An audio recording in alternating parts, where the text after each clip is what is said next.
Hello folks, and welcome back to part 2 of our first look for Thrones of Britannia Total War Saga series.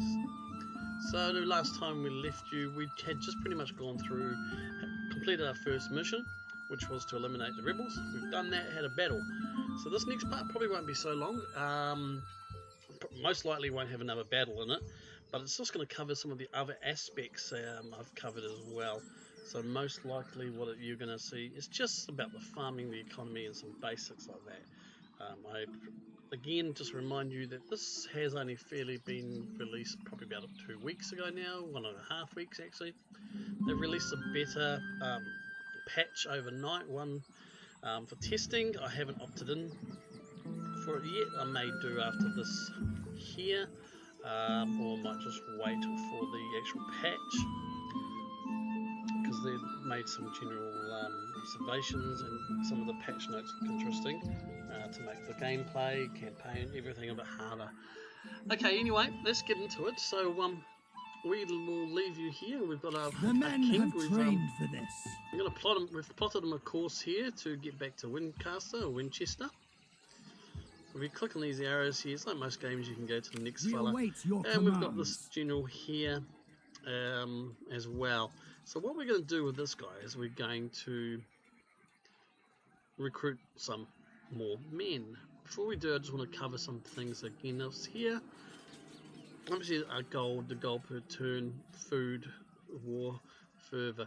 Now this one, it's currently 8 out of 21. So basically, and I did touch on it, well, I didn't really touch it. It's the levy units based on the number of owned settlements that you can allow. I believe if you go over it, you start to get a little bit of negative things happening at the moment. So we can basically recruit up to 21 levies, which are your basics. Okay, basic units. So if we go into here, you'll see if we hover over, what I look up for is under the name levy, and if it says levy, that means it's going to add towards that group.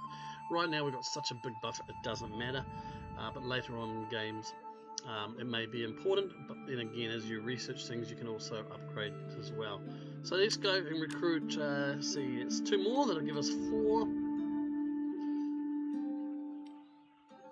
We've got one available units. How many we've got? 1 archer left, 1. We'll get 2 axemen,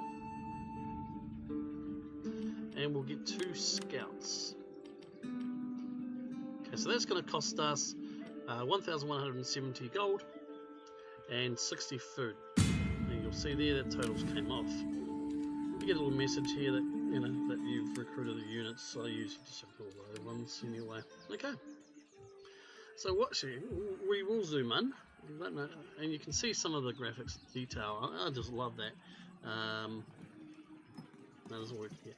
So you can see, the little bridges, the units in there, and the town. We scroll over here. You've got also, the other little settlement and its buildings.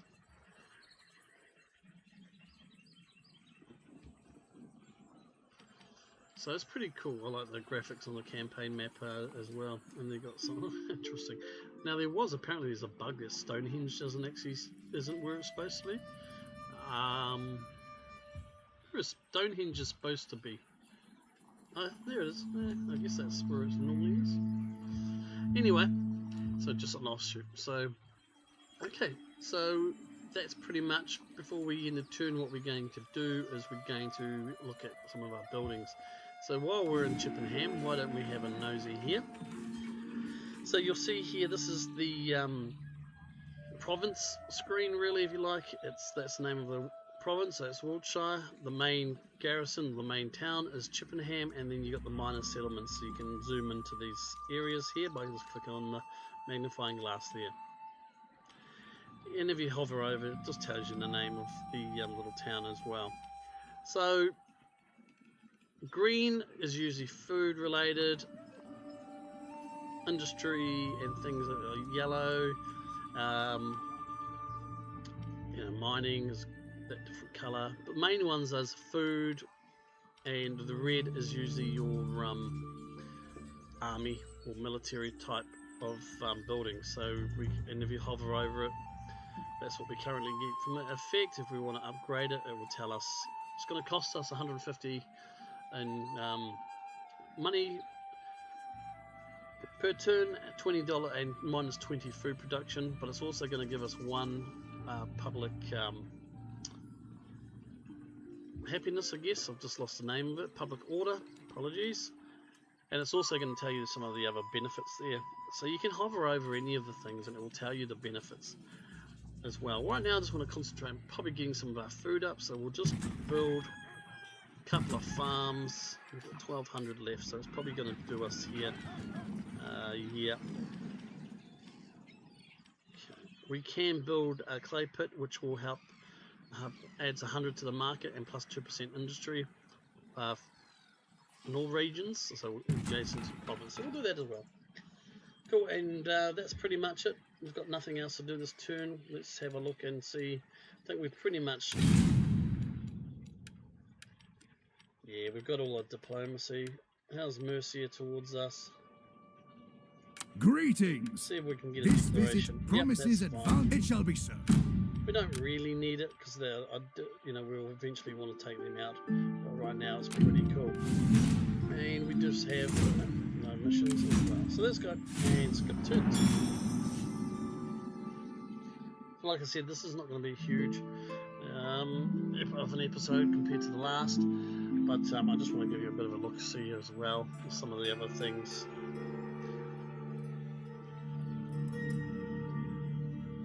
I do like this game. I have mentioned and touched on it briefly. Always room for improvement, but I think coming out of the block just being pretty solid. And I think some people overreacting. You know, just to me, I'm pretty relaxed. I love my games and stuff. And yeah, some things you learn to just deal with the negatives and just you know, have faith that they will be fixed. Usually mods are good for that thing as well. All right, so we've got another mission. It's to eliminate East Angle. And we'll get 2 influence for Alfred if this happens, so that's good. Now we've got some assigned skills, so we've got a governor here. So what we'll do, while I got this fella here, we'll just cover this. So this is obviously the governor here. He's a rank 2. He's got 0 command, 1 governance, 0 zeal, 9 influence, and loyalty. So that's to show you what command.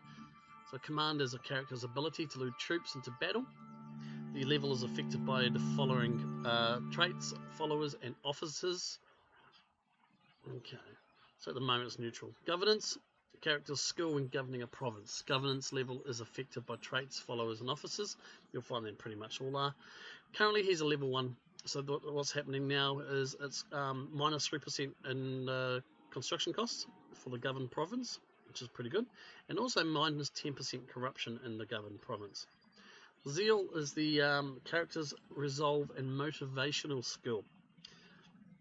At the moment it's neutral. Okay, so now influence, currently 9.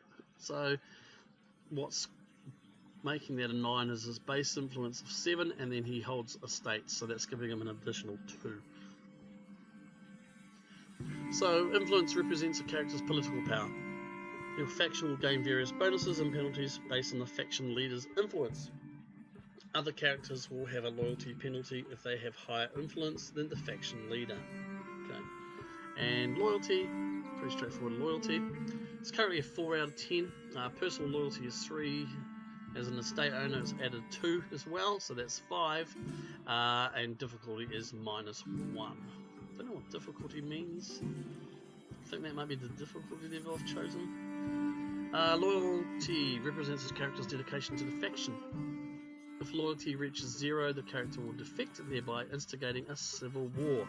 You do get warnings of low loyalty and options to try and fix that. If we get one during this bit, I will show you as we go. So there we can do is we can show the character. Okay, so he's got 1 governance. He's got +3 region, so +3 for public order, minus 3% for construction costs, +10 for food production, minus 10% for corruption, and plus siege holdout time is +1. Okay, and as a faction, it's 20% research rate. Okay. A lot of those are because of these traits and items, and also the followers. As the moment we don't have the followers done, we will assign those. So let's have a look at some of his traits and items. So he's a farmer, so that is what gives us the +10 food production. Okay, if you wondered where that comes from. Everyone knows how to grow things. Of times it is the key to survival, but this one has displayed considerable skills in this area. He has a rapport with the soil. Okay, so this guy's also just, which gives him +3 public order in the province. He's loyal, so that adds to his governance, so that's why he's got a 1. He's a forward thinker, so that's given him the siege holdout time, and he's intelligent, which helps +20% towards the research rate. Now you'll see some of these in the grey there, it does say this cannot be lost. Okay, so that's a nice little bonus there. Now if we go into this section here, as the followers, we have 1 skill point available to spend. Okay, and the maximum we can is 10, I believe, overall. So champion. Powerful men attract enemies. This one ensures they never get close enough to strike. So this will add 1+ to his command, and also add 5 melee skill for the commander's unit. Okay.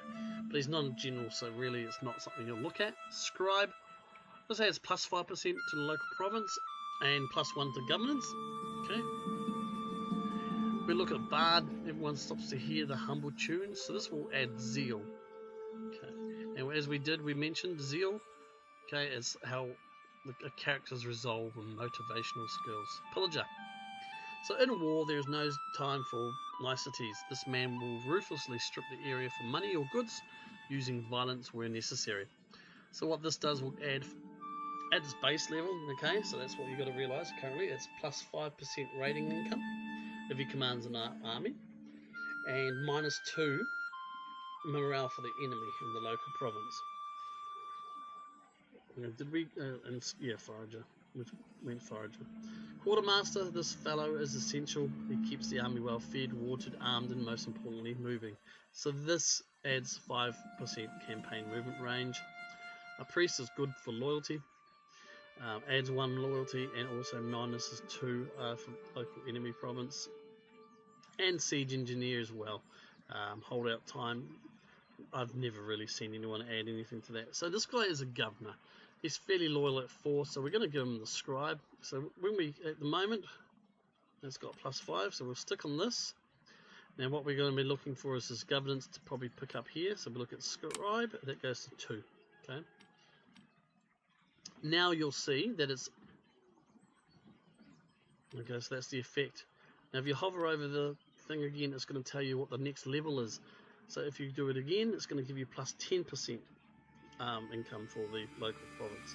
And then just to accept the changes. So that was a fair bit there.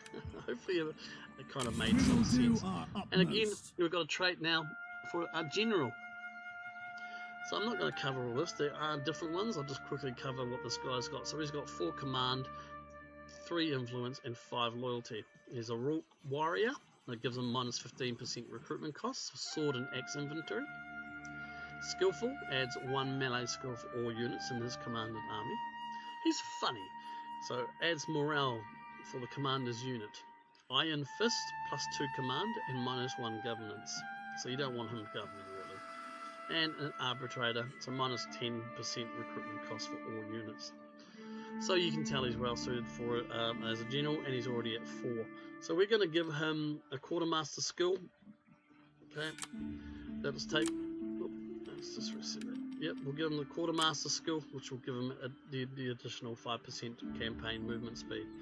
And if we hover again, you'll see +10% next time, and we'll lock you in. That's pretty well. I say straightforward. There's a lot of other little bits and pieces that I probably don't touch on much and won't, because it's just I don't really come across them much. So this guy is recruiting, and like I said, I love this recruitment thing. I just think the way it's done, implemented, I think it's brilliant. That you don't instantly have a whole full stack of 100 men or whatever. You've got to slowly over a few turns, 2 or 3 sometimes, maybe more, you slowly gather in the forces to your army. And I think it's good to have the food in terms of relation as well. Some of these things are changing the patch, but that's not for us to worry about. Okay, so we've earned a little bit more money, so we've got 3,000 to spend. We do need to go against East Angle. So what we're going to do is going to flick over here. Let's get this guy. Let's get a king, Alfred, to Winchester.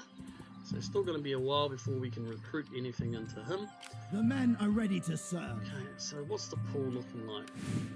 Okay, so I want to take these guys a little bit more. Try and make this maybe the levy force and the Alfred's army as much as possible, a bit more professional. Then we got 4 spearmen, I think is enough. I'd like to get another axeman. There's only 1 there. 1 archer, 1.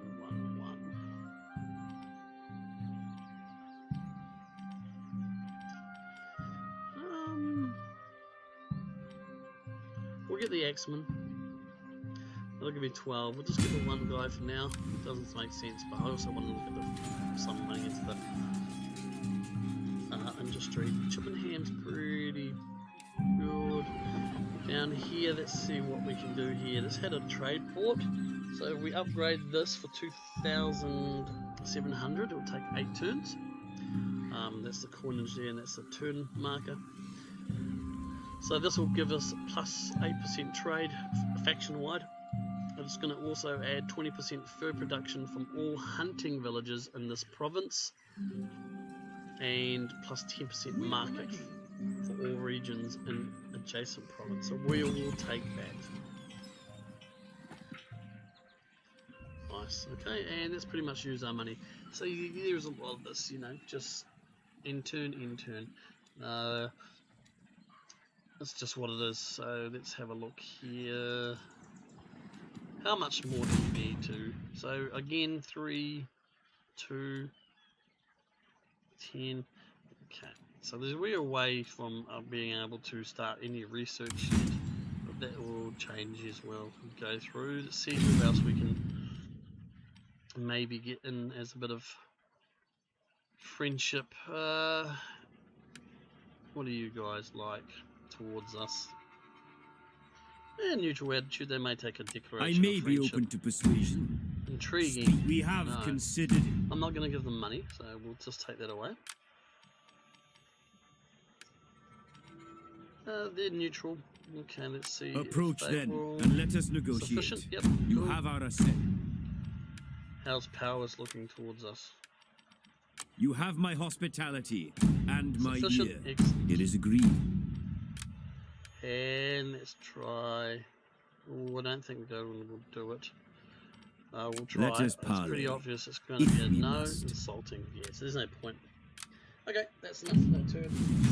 We'll just watch the turn.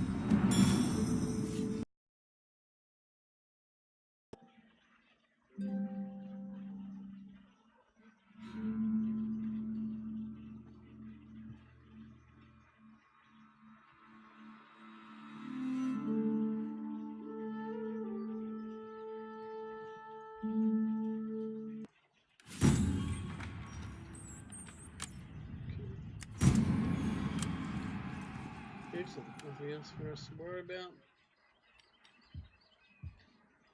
Let's just jump back at the camp. So that would be alright here. The men have trained for this. So Alfred can, oh yeah, he can attack.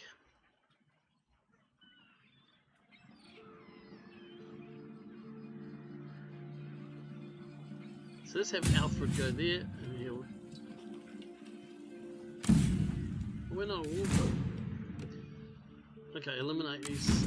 Okay, so we haven't actually declared war yet. It's winter. We will take attrition.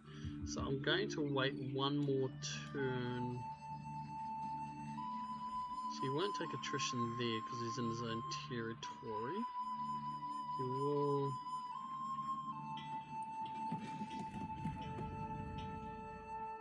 The men have trained for this. We await your commands. And I want a full patrol rota. We will do our utmost. And We can take him.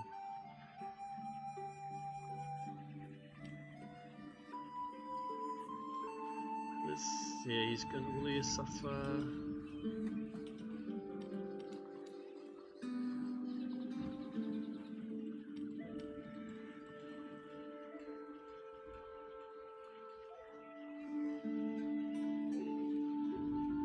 God marches with us. There. No, let's kick it off. Declare war. Okay, so we are declaring war against East Angle. We need to, well, our mission is to wipe them off the face of the earth, basically. And it's part of one of our victory goals. Okay, so we are declaring war. We are obviously Alfred from West Seaxe. Our strength ranking is 1, trustworthiness is steadfast, and our fame is inspiring. You will see we have all those vassals. We look at East Angle, Guthrum. Strength is 4th. They're penable in the fight. They're aggressive. They've got a vassal, which is Gruntebrew, which is this green, couple of green provinces there. You'll see, and there's no option here. Well, they're all vassals, so they automatically join. But if you are allied, if you have a military alliance, you will have an option to call them in. Okay. And they will be bringing in their ally as well, or their vassal. So we are declaring. Our warriors can take you. Alright. Attack the foe. Okay. So they've got 600 in London. That'll be the garrison. So I think we'll just take 2 of those. Let battle commence. Excellent. I wonder if All Alfred... forces in good order. I was thinking they may bring some armies down to the stack, but it is winter. Let's just get into it. Okay, so they got a 13 stack right there. They haven't committed.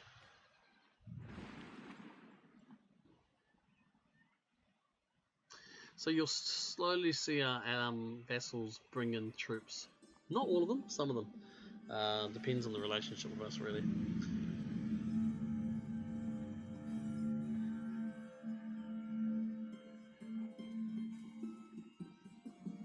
Attack the foe. Attack the foe. Yep, so we're besieging it. There's been some peace treaties. Okay, we don't care about those right now. Attack men. The men are ready Right, to so serve. Alfred will now be Stand normal down for stance. now.